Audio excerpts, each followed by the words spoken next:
Three topics that I want to hit on today's Philadelphia Eagles Now. Greatly appreciate all of you for taking the time out of your day to rock with us here on Eagles Now.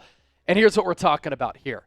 Quinyon Mitchell, 22nd overall pick for the Eagles in the 2024 draft back in April out of Toledo, is off to a great start, and the numbers are impressive. Philadelphia, ladies and gentlemen, has finally hit on a first-round corner, and it's the first time they drafted a corner in the draft since Lito Shepherd in 2002. So they finally take one, and they've hit on a corner.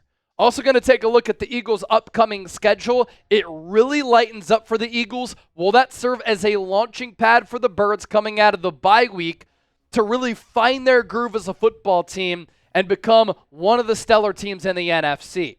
And this Eagles offense, they have not scored a point in the first quarter all year. The only team in the NFL to have that dubious mark on their resume. What is Kellen Moore's plan for this offense to get going and to start games quicker?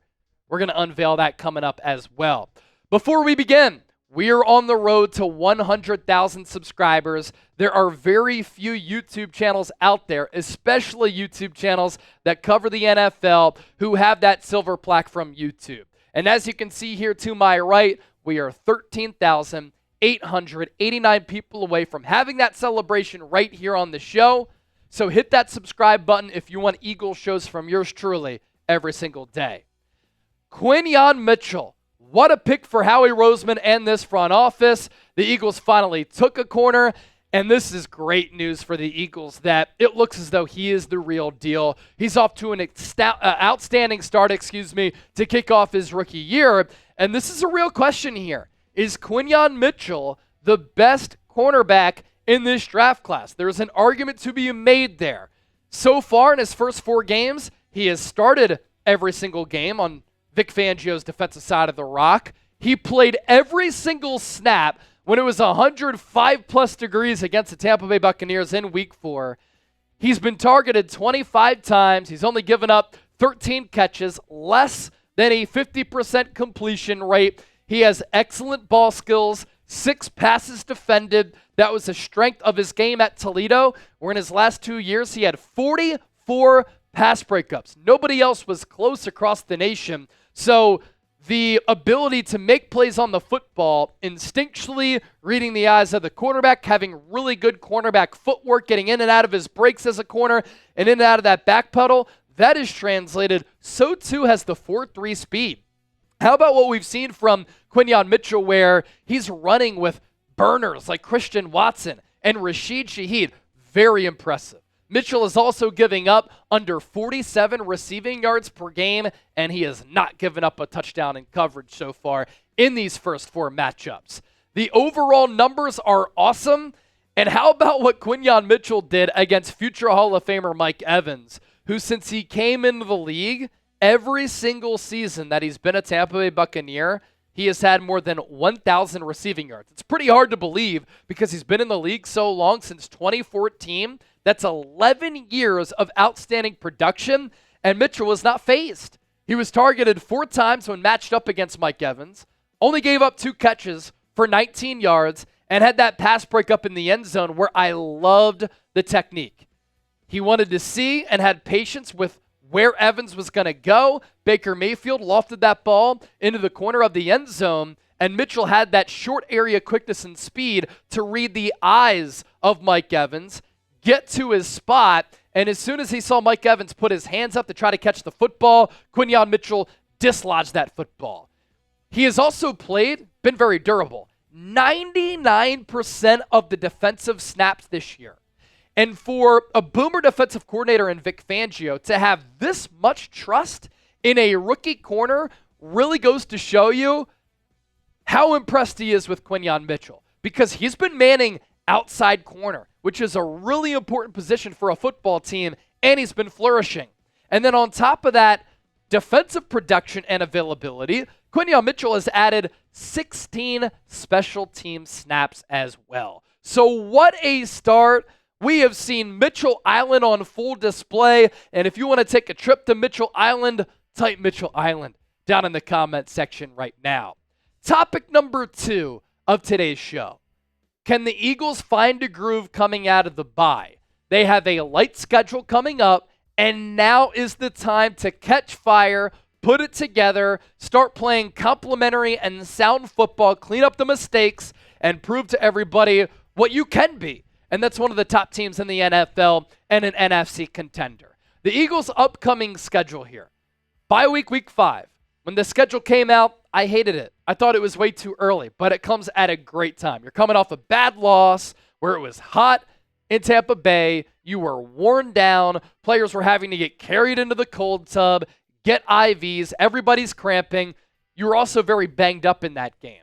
A.J. Brown out, hamstring. Devontae Smith out, concussion. Lane Johnson out, concussion. Fred Johnson in the place of Lane Johnson gave up 11 pressures in that game. Jalen Hurts looked lost without his top 2 wide receivers and his right tackle. So you're able to get healthy going into this bye for this stretch run of the 2024 season. When you come out of it, the Eagles will host the Cleveland Browns. Their offensive line stinks. Deshaun Watson has not been good. The defense has regressed a little bit as Myles Garrett, unfortunately, is playing on one leg. That's a winnable game.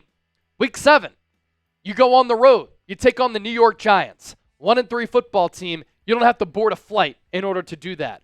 Week 8 is the next time the Eagles have to take a flight, and they will go on the road to face Joe Burrow and the Cincinnati Bengals. That will be a difficult game, especially if this defense continues to struggle, but Cincinnati is 1-3. That's a gotta-have-it, win-it type of game. And then week 9, the Jaguars have been a straight-up disaster class to start this year. Trevor Lawrence is missing dudes left and right. I feel bad for Doug Peterson at this point. He might get canned. It's not even his fault. I thought he's drawn up some really good plays, but Lawrence can't hit the broadside of a barn, and the Jags are 0-4. They're not going to be ready to come to Lincoln Financial Field in a raucous environment in South Philadelphia. So the Eagles realistically could win 4 of these games. If they go 3-1, you're looking at a team that at that point is 5-3. Not a bad spot to be in 8 games into the year. Why you should have hope that the Philadelphia Eagles can turn it around. The Eagles have new coordinators in Kellen Moore and Vic Fangio, and sometimes to start September, which is an extension of the preseason, it can take a little while to understand and master the scheme. And we've seen some breakdowns offensively and defensively. Does that have to do with the new scheme? Potentially. When you canvass this Eagles roster, there's so much talent on this Eagles team. The sloppiness, penalties, illegal motions, illegal man downfield, those types of things can be corrected. Jalen Hurts' turnovers are going to need to be corrected. Coming out of the bye, A.J. Brown, Devontae Smith, and Lane Johnson will return.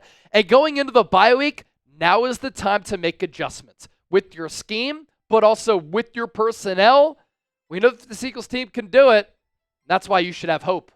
As for Kellen Moore, he has a plan to cure these slow starts for Philadelphia. As I noted earlier, the Eagles have 0 points in the first quarter all season long.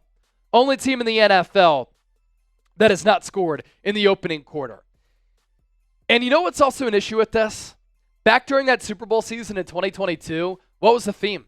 The Eagles were blitzing opponents at the start of games and blowing teams out by halftime. Not the case any longer. Now they're always having to play catch-up. It's not a sustainable way to play football, and it's also very taxing for your offense and your defense. So getting off to a faster start is going to be critical coming out of the bye. And Kellen Moore, he's cognizant of that. He understands it. Here's what he said. This is a really fun task for us to navigate and just find a way to get going sooner, get going quicker, because there are moments coming out of second halves. We've had successful drives just coming out of it, but we've obviously got to start faster. And so that's a big focus for us, just to continue to evaluate that and find our way. The first drive is a really great growth opportunity for us coming out of the bye week. We haven't been successful in 4 weeks. Doesn't mean we have to follow that trend moving forward. We can find our solutions and our better way to handle this. Now, Kellen Moore has his plan. Nick Sirianni has his plan. They have their ideas and their opinions. What I think can help this Eagles offense be more consistent and just be a more efficient unit, the stars returning, of course, but running the offense through Saquon Barkley. And naturally for Philadelphia, And for Jalen Hurts, a struggling quarterback who's turning the football over at a wildly ineffective rate, is the run game can open up the pass game for Jalen Hurts and this Eagles team. So run the offense through Saquon Barkley. He is an incredible player. He's off to a tremendous start, and it makes your offense more difficult to defend. The Eagles offensive line, they like moving downhill. It makes the RPO attack a little bit more dangerous. The play action pass can work off of that, and maybe it allows Jalen Hurts to see the field a little bit more clear. Be sure to give me a follow, by the way, on X and Instagram, in addition to the long-form content here on Eagles Now. I put out a lot of short-form content on my social media pages, so be sure to give me a follow at Chase_Senior on both of those platforms.